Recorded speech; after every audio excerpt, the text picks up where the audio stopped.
El bote de crema solar brillaba, blanco sobre la arena de julio, y vi a mi marido dárselo a otra mujer como si le estuviera pasando las llaves de nuestro matrimonio, lo que, en retrospectiva, probablemente era. ¿Me pones en la espalda? Isabel nunca echa suficiente. La risa de Marcos cruzó la playa, ligera y despreocupada.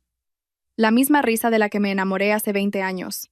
Ahora sonaba como uñas arañando una pizarra. Soy Isabel García, y hasta ese momento creía conocer a mi marido. Me gano la vida arreglando ordenadores en Tecnosoluciones Girona, una pequeña empresa a las afueras de nuestra descolorida Cadaqués. No tiene nada de glamuroso, pero paga las facturas. Marcos es el abogado de la familia, ascendiendo en Aguirre, asociados en el centro de Barcelona. Él siempre ha sido el ambicioso, el que tenía planes y sueños que se extendían más allá de nuestro pequeño pueblo costero. Mónica Romero apretó una generosa cantidad de FPS 30 en su palma, sonriendo como si le hubiera tocado la lotería. La chica de oro, agente inmobiliaria, sonrisa perfecta. El tipo de mujer que probablemente alcanzó su cima en el instituto, pero nunca se dio cuenta. Sus manos se movieron por los hombros de mi marido con una familiaridad practicada, y algo frío se instaló en mi estómago. «Ya está», guapo, dijo ella, con esa voz cargada de falso encanto. Esa perfección de agente inmobiliaria en su primera semana de trabajo.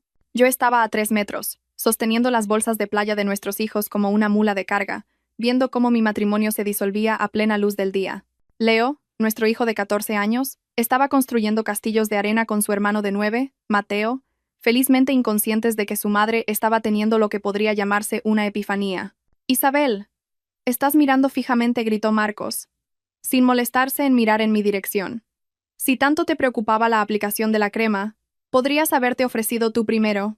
El grupo de amigos que nos rodeaba, Héctor, Sofía, David Soto, los Pérez, se giraron todos para mirarme con esa particular clase de lástima reservada a las esposas ingenuas. Me sentí como un espécimen bajo un microscopio, y no uno particularmente interesante.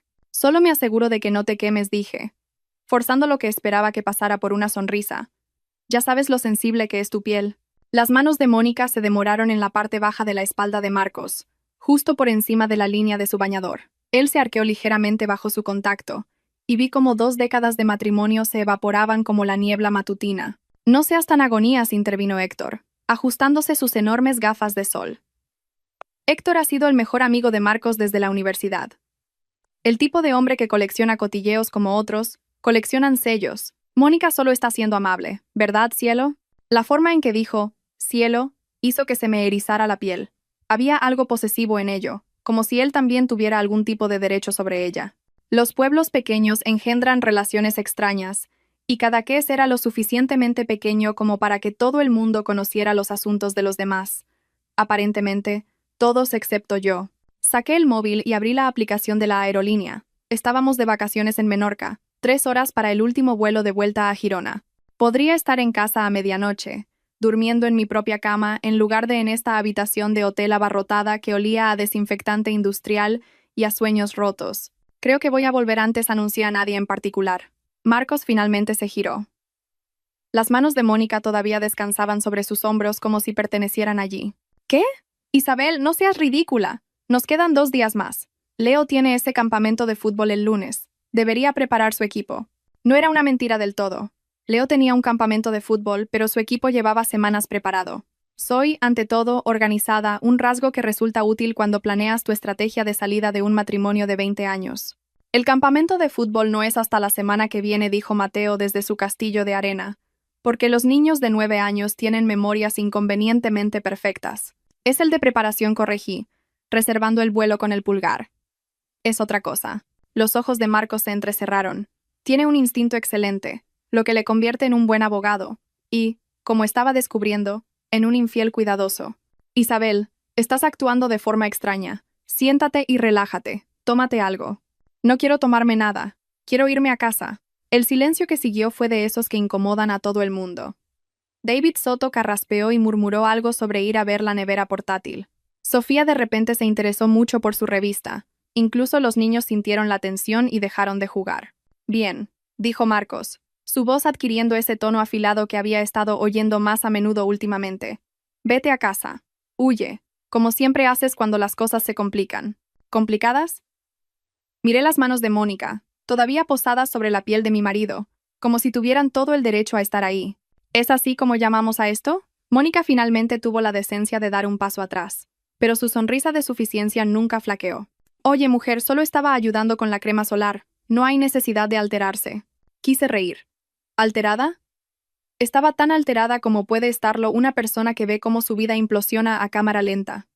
En lugar de eso, cogí las bolsas de mis hijos y empecé a caminar hacia el hotel. Chicos, recoged vuestras cosas. Nos vamos en 1 hora. Pero mamá, empezó Mateo. 1 hora, repetí, sin darme la vuelta. De vuelta en la habitación del hotel, metí ropa en las maletas con la eficiencia de una persona que finalmente había descifrado las reglas del juego que había estado jugando, con los ojos vendados, durante meses, quizás años.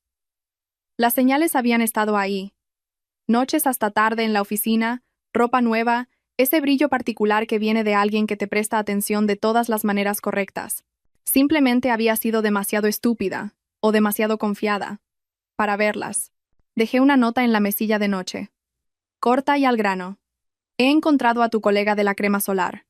No vuelvas a casa hasta que averigües qué es lo que realmente quieres. Los niños y yo estaremos bien.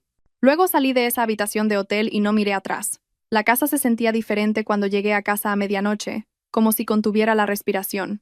Leo y Mateo se habían quedado dormidos en el coche, y los llevé adentro uno por uno, arropándolos en sus camas con la cuidadosa precisión de una mujer que intenta no despertar a sus hijos ni a su rabia. 3 días.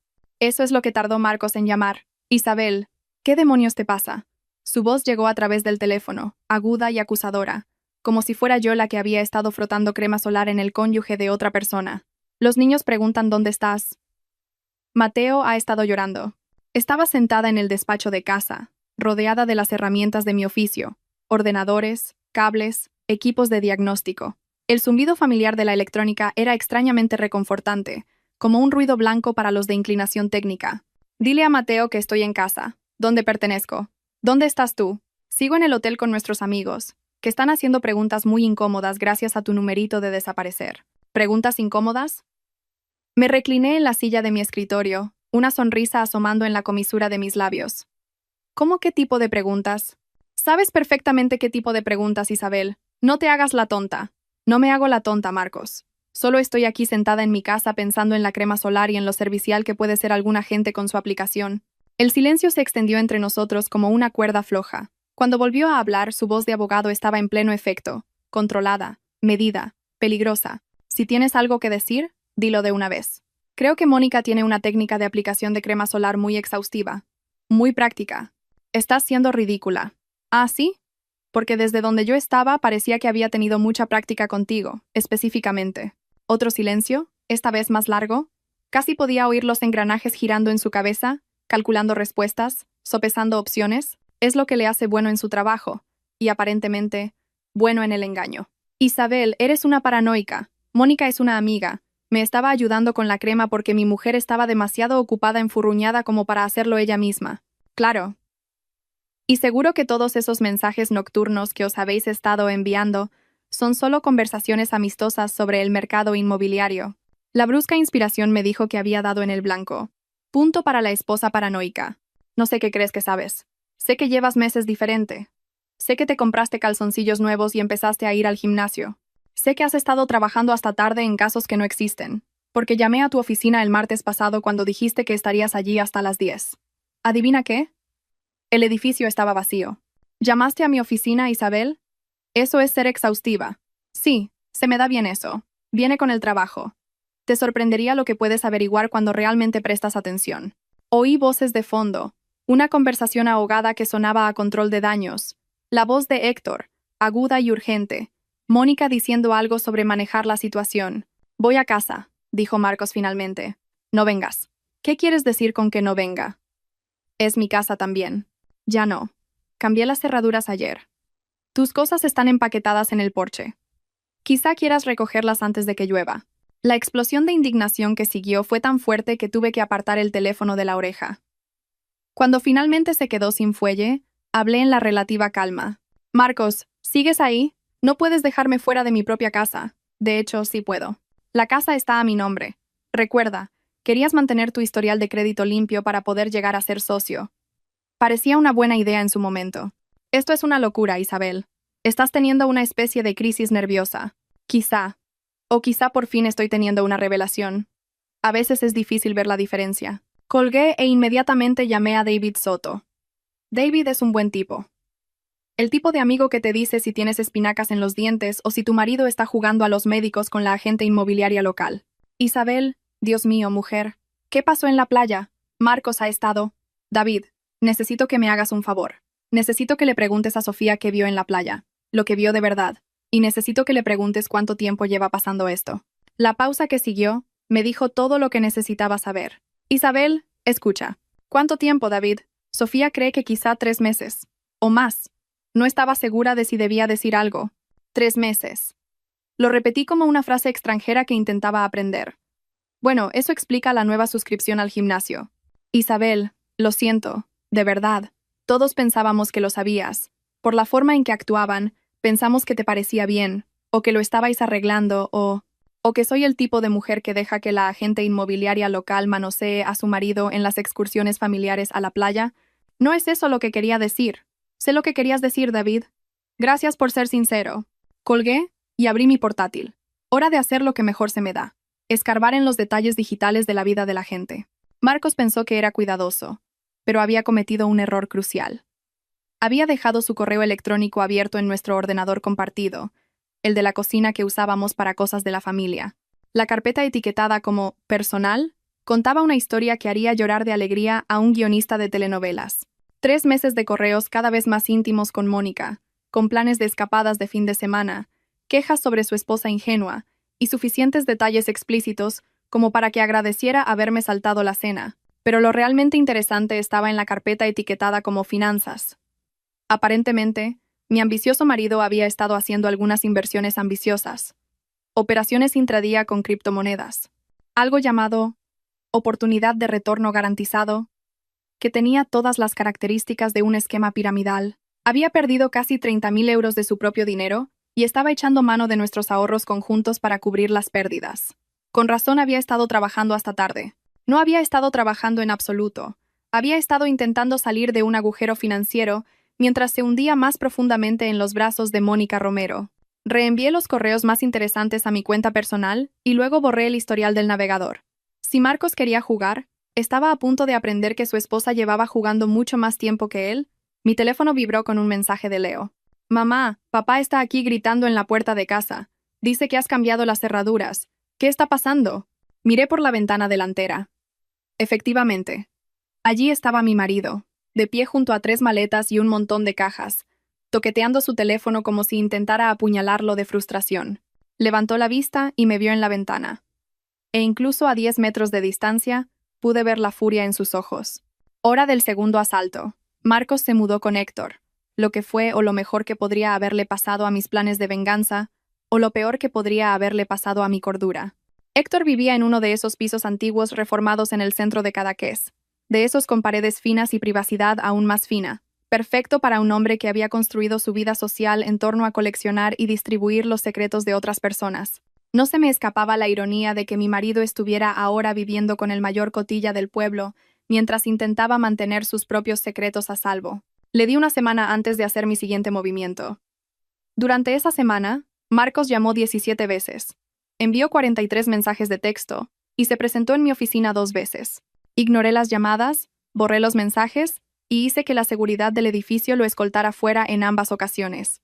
Los niños se quedaban conmigo durante la semana y pasaban los fines de semana en casa de Héctor, un acuerdo que convenía a todos excepto a Marcos, que estaba aprendiendo que ser el villano en la historia de tu propia vida tiene ciertas desventajas. Leo, bendito sea su corazón adolescente, había deducido la mayor parte de la situación por su cuenta.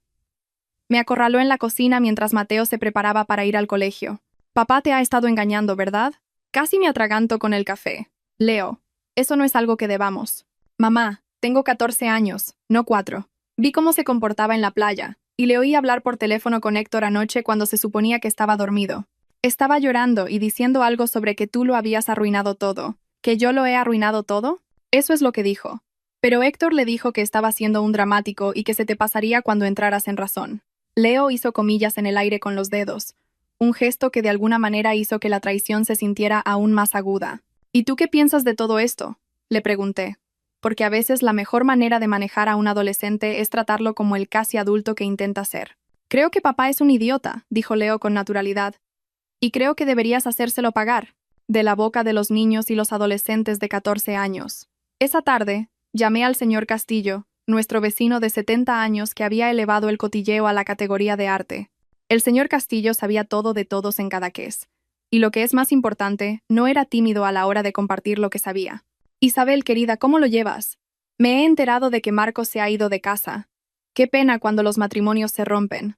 Su voz tenía ese tono particular de simpatía que apenas ocultaba la emoción de tener un nuevo chisme que distribuir. Voy tirando, señor Castillo. Ha sido difícil, sobre todo con los niños. No entienden por qué su padre eligió priorizar otras relaciones por encima de su familia. ¿Otras relaciones? El interés en su voz se agudizó como un cuchillo al ser afilado.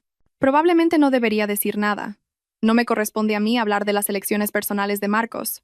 Por supuesto que no, querida. Pero a veces ayuda a hablar con alguien que entiende. Dejé escapar un suspiro cuidadosamente elaborado. Supongo que no es ningún secreto que ha estado pasando mucho tiempo con Mónica Romero. Los niños también se dieron cuenta, sobre todo en la playa el fin de semana pasado. Leo me preguntó por qué papá dejaba que la señorita Romero le tocara como lo hace mamá. El silencio que siguió fue el sonido del motor de cotilleos del señor Castillo acelerando a toda potencia. «¡Oh, cielos!», dijo finalmente.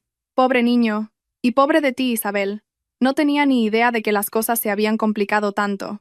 Intento mantenerlo en privado por el bien de los niños, pero es difícil cuando medio pueblo los vio juntos en la playa, y ahora se ha mudado con Héctor en lugar de intentar arreglar las cosas con su familia». ¿Mudado con Héctor? Pero pensaba que Héctor salía con esa joven tan agradable del banco. Salía, es la palabra clave, dije, plantando la semilla que había estado cultivando cuidadosamente desde mi conversación con Leo. Al parecer, Héctor también ha estado pasando bastante tiempo con Mónica. Pueblo pequeño, opciones limitadas, supongo. No era del todo cierto, pero tampoco era del todo falso. Había visto a Héctor y a Mónica juntos en el Ancla 3 veces en el último mes, siempre sentados un poco demasiado cerca, siempre marchándose por separado, pero con minutos de diferencia. En un pueblo como Cadaqués, eso era prácticamente una declaración pública de relación. «Oh, Dios mío», respiró el señor Castillo. «No pensarás que...». «Yo no pienso nada, señor Castillo. Solo intento centrarme en mis hijos y seguir adelante con mi vida».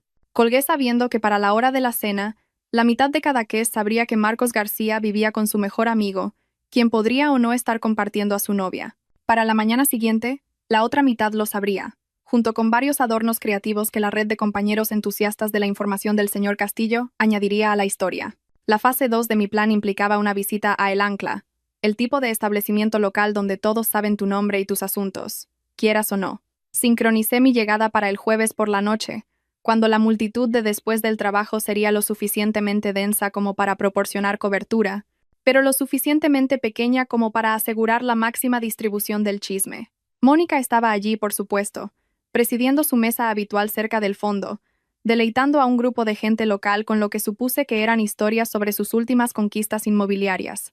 Me vio entrar, y su expresión pasó de confiada a cautelosa en un abrir y cerrar de ojos. Pedí una cerveza y me senté en la barra, lo suficientemente cerca para ser vista, pero lo suficientemente lejos para evitar una confrontación inmediata. La paciencia es una virtud, especialmente cuando planeas la destrucción social de alguien. Isabel. Tomás Pérez me hizo un gesto para que me acercara a su mesa. No te había visto últimamente. ¿Cómo van las cosas? Podrían ir mejor, dije, aceptando la silla que alguien me acercó. Pero voy tirando. Siento lo tuyo. Y de Marcos, dijo David Soto en voz baja. Tiene que ser duro. Es más duro para los niños que para mí, repliqué, lo suficientemente alto como para que las mesas vecinas oyeran. No entienden por qué su padre se mudó a vivir con sus amigos en lugar de intentar arreglar las cosas en casa. ¿Amigos? Tomás parecía confundido. Pensaba que se quedaba con Héctor. Así es. Héctor y Mónica.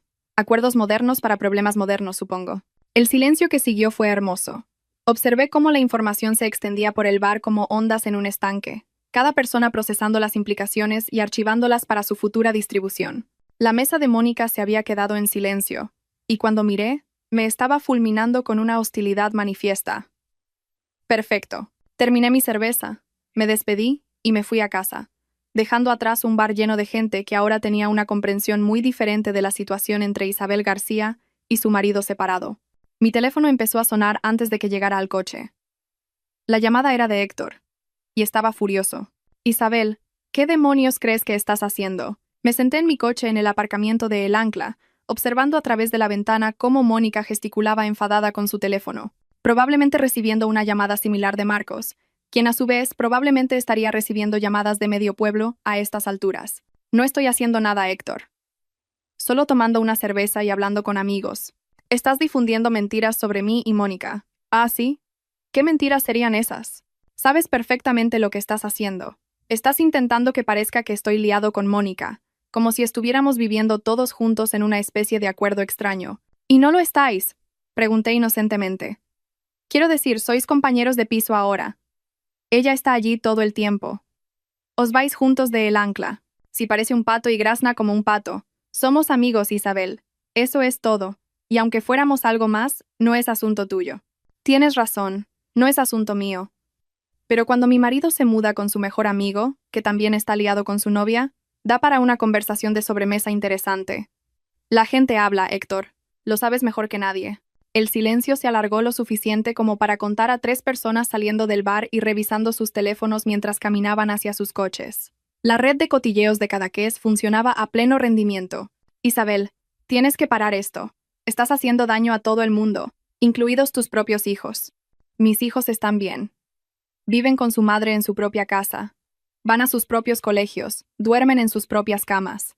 Su padre, por otro lado, vive con su amigo y la novia de su amigo, lo que estoy segura de que proporciona todo tipo de oportunidades educativas. Eso no es lo que está pasando. Entonces, ¿qué está pasando, Héctor? Explícamelo, porque desde mi punto de vista, parece que mi marido dejó a su familia para irse a vivir con su novia y su mejor amigo. Si hay otra interpretación, soy toda oídos. Colgué antes de que pudiera responder y conduje a casa, donde Leo me esperaba con un tazón de helado y una sonrisa de complicidad. ¿Cómo ha ido, mamá? Tu padre va a estar muy descontento conmigo. Bien, dijo Leo, y lo dijo en serio. La mañana siguiente trajo un mensaje de Marcos. Tenemos que hablar. Nos vemos en Aguirre, asociados a las 10. Me presenté a las 9:45, vestida con mis mejores pantalones de pinzas y una camisa de botones, con el aspecto exacto de lo que era. Una especialista en informática de clase media que se había topado con una situación que la superaba con creces. Marcos esperaba en la sala de conferencias, flanqueado por su jefa, Carmen Aguirre, y con la misma cara de haber dormido tan bien como yo, es decir, nada en absoluto. Isabel, gracias por venir, dijo la señora Aguirre, extendiendo la mano como si fuéramos viejas amigas en lugar de una abogada y la mujer cuyo marido estaba destruyendo su carrera con una espectacular falta de juicio. Marcos pensó que sería bueno que nos sentáramos todos a discutir la situación. ¿Qué situación sería esa?, pregunté, tomando asiento frente a ellos. La situación en la que usted está difundiendo rumores maliciosos sobre mi cliente y dañando su reputación en la comunidad, dijo Aguirre con suavidad. ¿Rumores maliciosos? Saqué mi teléfono y abrí la carpeta de correos electrónicos que había estado guardando para esta misma ocasión. ¿Se refiere al rumor de que ha estado teniendo una aventura con Mónica Romero durante los últimos 3 meses? Porque tengo unos 40 correos electrónicos que sugieren que eso no es un rumor en absoluto. El rostro de Marcos se puso blanco. La expresión de Aguirre no cambió, pero vi sus ojos lanzarle una mirada que podría haber sido de molestia. O quizás se refiere al rumor de que ha perdido 30.000 euros haciendo operaciones intradía y metiendo mano en nuestras cuentas conjuntas para cubrir sus pérdidas, porque tengo extractos bancarios que cuentan esa historia con bastante claridad también. Isabel, estás sacando las cosas de contexto, dijo Marcos, con la voz tensa. Y déjeme que le lea este correo del martes pasado. No puedo esperar a sentir tus manos sobre mí de nuevo. Isabel trabaja hasta tarde, así que tenemos la casa para nosotros hasta las 10. No, eso me parece bastante claro. ¿Qué contexto me estoy perdiendo? Aguirre carraspeó.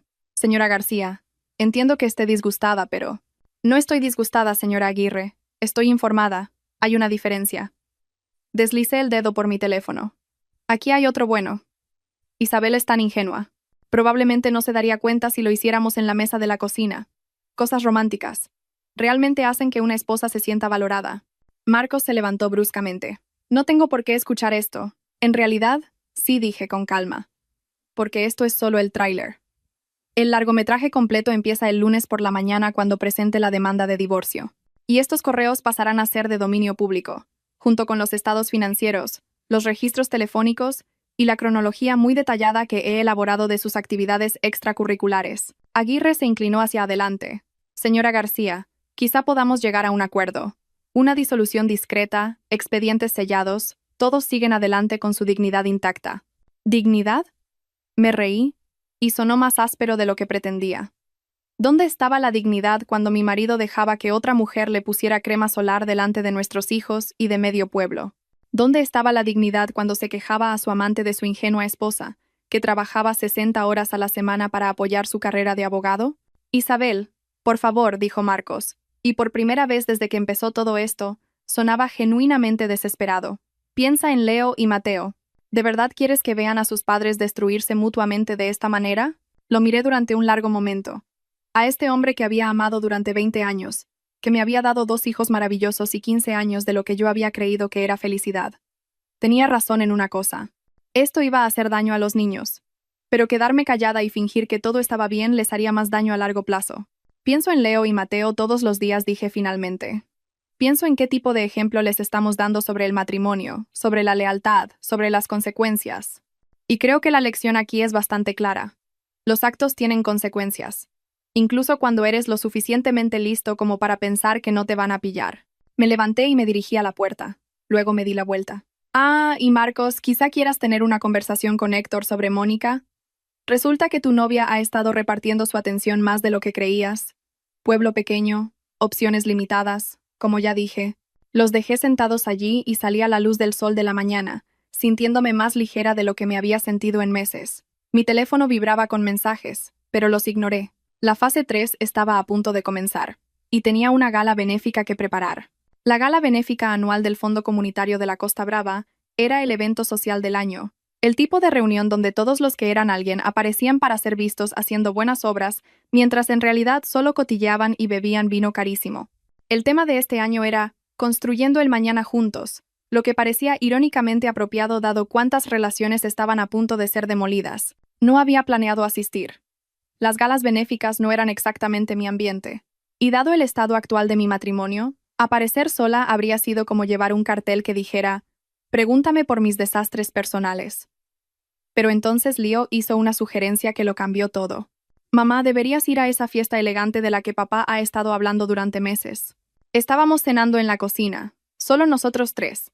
Y Mateo empujaba los guisantes por su plato con la determinación concentrada de un niño que cree que las verduras podrían desaparecer si se las ignora el tiempo suficiente. ¿Y por qué querría hacer eso, cariño? Porque papá estará allí con sus nuevos amigos, y todos esperarán que te escondas en casa sintiendo pena por ti misma. Pero si apareces guapa y actuando normal, le volverás loco.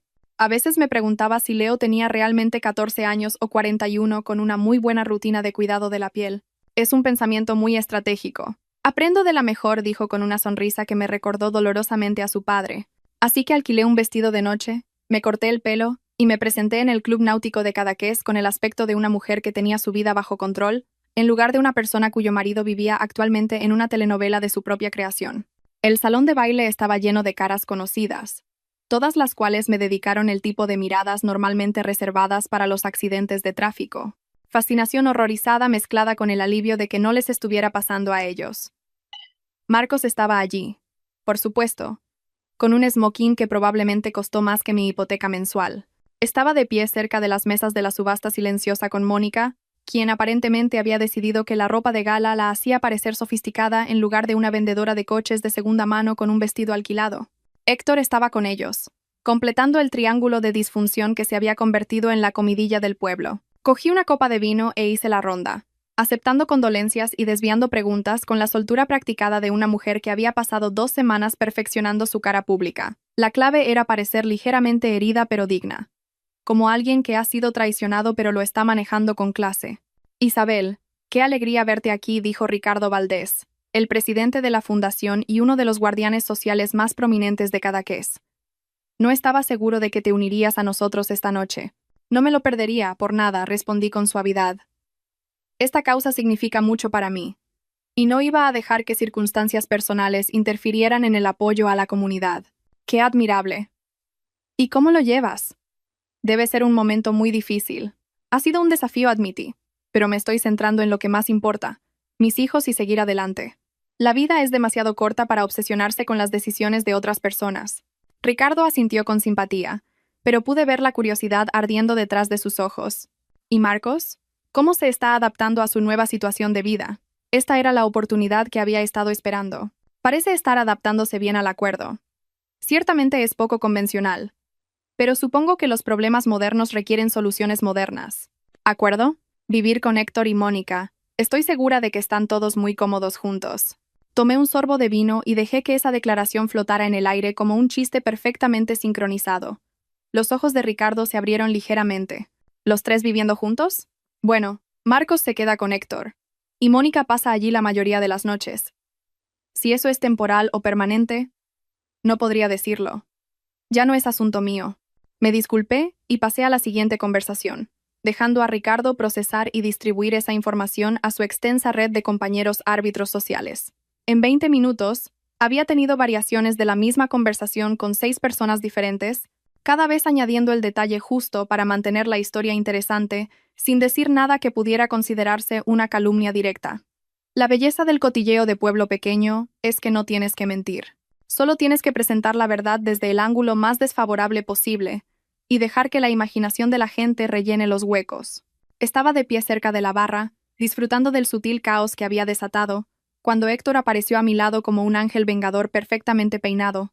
«Tenemos que hablar, Sisio». «Hola, Héctor. Estás muy guapo esta noche. Ese smoking realmente resalta la culpa en tus ojos. Déjate de tonterías, Isabel. Sé lo que estás haciendo. Estoy apoyando a organizaciones benéficas locales y charlando con amigos». «¿Tú qué estás haciendo?». Me agarró del brazo y me llevó hacia un rincón tranquilo cerca del guardarropa. «Estás destruyendo la vida de la gente con tus mentiras». «¿Qué mentiras?». «No he dicho ni una sola mentira esta noche. Todo lo que he dicho es técnicamente exacto. Estás haciendo que parezca que Mónica y yo estamos liados. Como si viviéramos todos juntos en una especie de trío extraño». «¿No estás liado con Mónica?». La pausa que siguió me dijo todo lo que necesitaba saber. «Es complicado», dijo finalmente. «Seguro que lo es. ¿Sabe Marcos lo complicado que es? Isabel, no entiendes toda la situación. Entonces explícamela, porque desde mi punto de vista, parece que has estado jugando a 2 bandas en este triángulo durante meses. Buen amigo para Marcos, novio secreto para Mónica, y titiritero de ambos». El rostro de Héctor palideció bajo su maquillaje cuidadosamente aplicado. «Eso no es. No sabes de lo que estás hablando». «Ah, ¿no? Déjame decirte lo que creo que pasó. Creo que has estado liado con Mónica más tiempo de lo que nadie se imagina. Creo que animaste la aventura de Marcos porque te daba cobertura para tu propia relación. Y creo que le convenciste para que se mudara contigo porque era la manera perfecta de mantenerlos vigilados a ambos. Estás loca. ¿Lo estoy?». Entonces explica por qué el característico descapotable rojo de Mónica estaba aparcado fuera de tu casa todos los martes por la noche durante los últimos 6 meses, siempre marchándose antes del amanecer. Explica por qué sabías de los problemas financieros de Marcos antes que yo.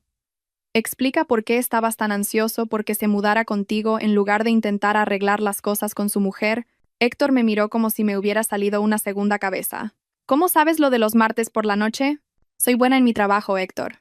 Y mi trabajo consiste en prestar atención a los detalles que otros pasan por alto». Saqué mi teléfono y le mostré una foto que había tomado hacía 3 semanas. El descapotable rojo de Mónica aparcado en su entrada a las 11 de la noche. «Tengo docenas de estas, de hace meses. ¿Quieres verlas?». «Isabel, me estás asustando». «Bien, deberías estar asustado. Porque mientras tú has estado jugando con mi familia, yo he estado recopilando pruebas.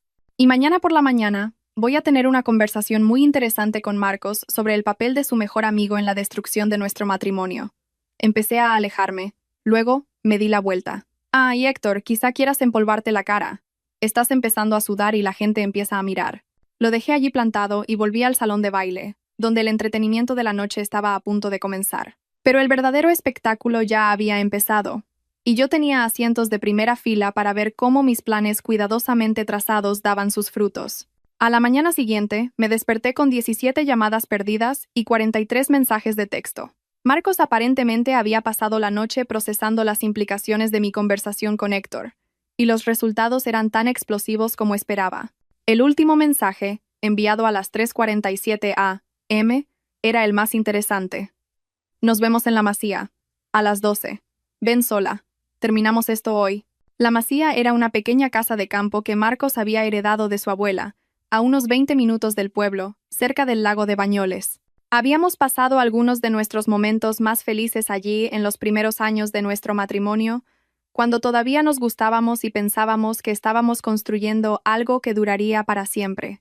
La ironía de terminar las cosas donde las habíamos empezado no se me escapaba. Dejé a los niños en casa de mi madre con instrucciones de que me llamaran cada hora, y luego conduje hacia el lago con una mezcla de anticipación y pavor. Este era el momento. La confrontación final hacia la que había estado construyendo durante semanas. Todo lo que había hecho, cada movimiento que había realizado, había conducido a este instante. La masía parecía más pequeña de lo que recordaba, desgastada por años de inviernos y abandono. El coche de Marcos ya estaba allí, aparcado junto al descapotable rojo de Mónica, y el SUV blanco de Héctor. Aparentemente, Ben sola tenía un significado diferente en los círculos de adulterio que en el resto del mundo. Me senté en mi coche un momento, mirando los 3 vehículos que representaban la destrucción de mi matrimonio de 20 años, y sentí que algo se asentaba en mi pecho. No paz exactamente, sino una especie de sombría satisfacción. Había jugado este juego mejor de lo que ninguno de ellos esperaba, y ahora era el momento de recoger mis ganancias. La puerta de la masía se abrió mientras subía por el camino, y Marcos salió al porche. Parecía agotado, como alguien que ha pasado semanas huyendo de consecuencias que finalmente le han alcanzado. «Gracias por venir», dijo en voz baja. «No me lo perdería por nada». «¿Es aquí donde me dices que todo es un malentendido y me ruegas que vuelva contigo?» No dijo, y había algo en su voz que no había oído antes. Resignación quizá, o simplemente agotamiento. «Es aquí donde te digo que tú ganas». Lo seguí adentro, donde Mónica y Héctor estaban sentados en extremos opuestos del viejo sofá como boxeadores en sus esquinas antes del asalto final. La tensión en la habitación era tan densa que se podía cortar con un cuchillo. «Isabel», dijo Mónica, levantándose con esa falsa confianza que viene de saber que estás a punto de recibir una paliza, pero esperando mantener algo de dignidad en el proceso. «Mira, mujer, creo que todos necesitamos sentarnos». «Mónica», dije con calma. «Los adultos están hablando». Se sentó. Miré alrededor de la habitación a las 3 personas que habían pasado meses mintiéndome, manipulándome, y en general tratándome como un obstáculo para sus diversos planes. Todos parecían miserables, que era exactamente como lo había planeado. «Bueno», dije, acomodándome en el viejo sillón reclinable que había sido mi lugar favorito en tiempos más felices. «¿Quién quiere empezar?» «Isabel». «Lo siento», comenzó Marcos. «Sé que eso no arregla nada, pero necesito que sepas que nunca quise que las cosas se complicaran tanto». «¿Complicadas?», repetí. Es una elección de palabra interesante. Yo habría optado por destructivas, o egoístas, o quizá espectacularmente estúpidas, pero complicadas también funciona. Cometí errores. Tomaste decisiones, Marcos. Hay una diferencia. Los errores son accidentales. Las decisiones son deliberadas. Elegiste tener una aventura. Elegiste mentirme durante meses.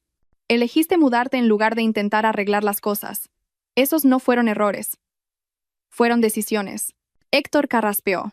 «Isabel, creo que deberías saber que nunca quise que nada de esto sucediera. Solo intentabas ser un buen amigo para Marcos, animándole a engañar a su mujer con tu novia. Mónica no es mi novia». «Ah, ¿no?» Saqué mi teléfono y busqué una de mis capturas de pantalla favoritas. Porque este mensaje de ella a ti del mes pasado dice: «No puedo esperar a que Marcos se instale para que podamos dejar de escondernos». Eso suena bastante a novios para mí. El silencio que siguió fue hermoso. Observé la cara de Marcos mientras procesaba las implicaciones. Vi el momento en que se dio cuenta de que su mejor amigo y su amante le habían estado engañando tan a fondo como me habían estado engañando a mí. «Héctor». La voz de Marcos era apenas un susurro. «Marcos, puedo explicarlo». «¿Cuánto tiempo?»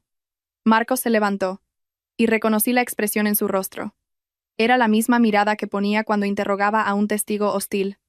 «¿Cuánto tiempo lleváis juntos tú y Mónica?» Héctor miró a Mónica, que estudiaba sus manos como si contuvieran los secretos del universo. «Es complicado. Todo es complicado con vosotros», dije. «Dejadme simplificarlo. Héctor y Mónica llevan liados más de un año. Héctor fomentó tu aventura porque le daba cobertura para su propia relación y porque pensó que sería entretenido ver implosionar tu matrimonio. Te convenció para que te mudaras con él para poder controlar ambos lados de la situación y mantener a su novia cerca sin que nadie hiciera preguntas incómodas». «Eso no es verdad», protestó Héctor, pero su voz carecía de convicción. «¿No lo es? Entonces explica por qué estabas tan ansioso por escuchar cada detalle sobre la aventura de Marcos. Explica por qué lo presionaste para que me dejara en lugar de intentar arreglar las cosas. Explica por qué le sugeriste que se mudara contigo en lugar de buscar su propio piso». Marcos miraba a su mejor amigo como si lo viera por primera vez. «Me dijiste que Isabel nunca me perdonaría». Dijiste que debería aceptar que mi matrimonio había terminado y seguir adelante. Estaba tratando de ayudarte a ver la realidad. Estabas tratando de ayudarte a ti mismo, interrumpí. Y lo hiciste bastante bien además, justo hasta que subestimaste a la esposa ingenua. Mónica finalmente encontró su voz. Isabel, mira, sé que estás enfadada, pero... No estoy enfadada, Mónica. Enfadada es lo que sientes cuando alguien se te cruza en el tráfico. Lo que yo siento es algo mucho más enfocado que eso. Me levanté y caminé hacia la ventana que daba al lago.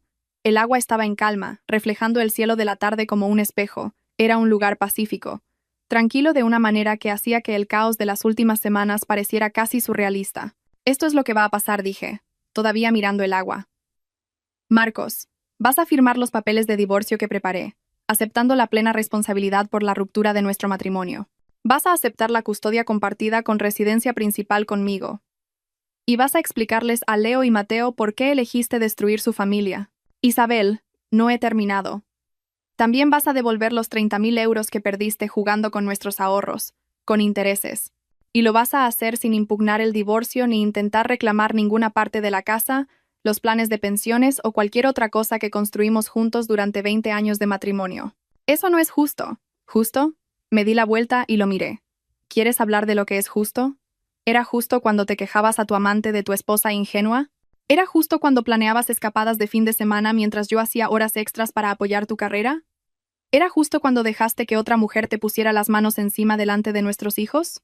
Marcos empezó a llorar, pero no sentí nada. Las lágrimas que podrían haberme conmovido hacía 6 meses ahora solo parecían manipulación. Mónica, continué. Vas a mantenerte alejada de mi familia permanentemente. Si te veo cerca de mi casa, de mis hijos o en cualquier lugar donde yo esté, voy a hacer tu vida muy desagradable de formas que te sorprenderán. No puedes amenazarme. No te estoy amenazando. Te estoy explicando las consecuencias. Hay una diferencia. Fui a donde estaba la bolsa de mi portátil junto a la puerta y saqué una carpeta de manila gruesa con papeles. Esto contiene copias de cada correo electrónico, cada mensaje de texto, cada registro financiero y cada fotografía que he recopilado durante el último mes. Todo irá a Aguirre, asociados mañana por la mañana, junto con una cronología detallada de la aventura de Marcos y el papel de Héctor en facilitarla. También irá al colegio de abogados, ya que Marcos ha estado utilizando recursos de la firma para llevar a cabo sus asuntos personales. Isabel, por favor, susurró Marcos. Mi carrera. Deberías haber pensado en eso antes de decidir llevar tu aventura usando tu correo del trabajo. ¿De verdad pensaste que no revisaría los registros del ordenador? Miré alrededor de la habitación por última vez a estas 3 personas que se creían mucho más listas que la aburrida especialista en informática, que arreglaba sus ordenadores, pagaba sus facturas y nunca hacía preguntas incómodas. ¿Sabéis qué es lo más gracioso?, dije. Todos pensabais que era una ingenua. Pensabais que era demasiado confiada, demasiado inocente, demasiado aburrida para darme cuenta de lo que realmente estaba pasando. Y teníais razón, durante un tiempo. Pero lo que pasa cuando subestimas a la gente es que, al final, te sorprenden. Me dirigí a la puerta, luego me detuve y miré a Marcos. 20 años, Marcos. 20 años de matrimonio y los tiraste a la basura por 3 meses con una agente inmobiliaria de pueblo que te estaba engañando con tu mejor amigo. Espero que valiera la pena. Salí de esa masía y no miré atrás. Detrás de mí, podía oír voces que se alzaban, acusaciones que volaban. El sonido de 3 personas que finalmente se volvían unas contra otras de la misma manera que se habían vuelto contra mí durante meses. Me subí a mi coche y conduje a casa, con mis hijos, que me esperaban con preguntas de los deberes e historias sobre su día y todas las hermosas y normales complicaciones de la vida real. Las otras complicaciones, las que involucraban crema solar, secretos y una venganza de tierra quemada, finalmente habían quedado atrás. El juego había terminado, y por primera vez en meses, yo había ganado.